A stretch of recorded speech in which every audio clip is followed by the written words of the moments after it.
હું ધોરણ 8માં ભણું છું. મારું નામ વાઘેલા પાર્થરાજસિંહ જનકસિંહ છે. આ કૃતિનું નામ સ્માર્ટ સિટી છે. આ સ્માર્ટ સિટી શું છે હું તેની માહિતી આપું છું. Welcome sir. અહીં કોઈ પણ ગામ હોય કે સોસાયટી હોય તેના વ્યવસ્થાપનને ભાગરૂપે આ સ્માર્ટ સિટી બનાવેલ છે. અહીં પ્રથમ આ હોસ્પિટલમાં જવા માટે વ્યવસ્થિત રસ્તાઓ અને હોસ્પિટલમાં વીજ પાવર માટે સોલારનો ઉપયોગ કરવામાં આવેલો છે. અહીં વિવિધ ઘરો આ સ્માર્ટ સિટીમાં વિવિધ ઘરો આવેલા છે. તેમાં પણ વીજ પાવરનો ઉપયોગ કરવામાં આવેલ છે. તેની આજુબાજુ પાર્કિંગની વ્યવસ્થા કરવામાં આવેલી છે.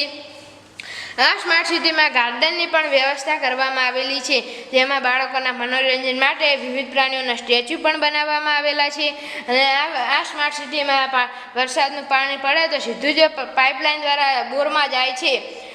અહીં આપણે આ સ્માર્ટ સિટીમાં ફાર્મની પણ વ્યવસ્થા કરવામાં આવેલી છે. પાણીનો બગાડ ન થાય તે માટે ટપક સિંચાઈ પદ્ધતિનો ઉપયોગ કરવામાં આવેલો છે. આ પદ્ધતિ અછતવાળા વિસ્તારોમાં વરદાન સ્વરૂપ ગણાય છે. બસ અસ્તુ.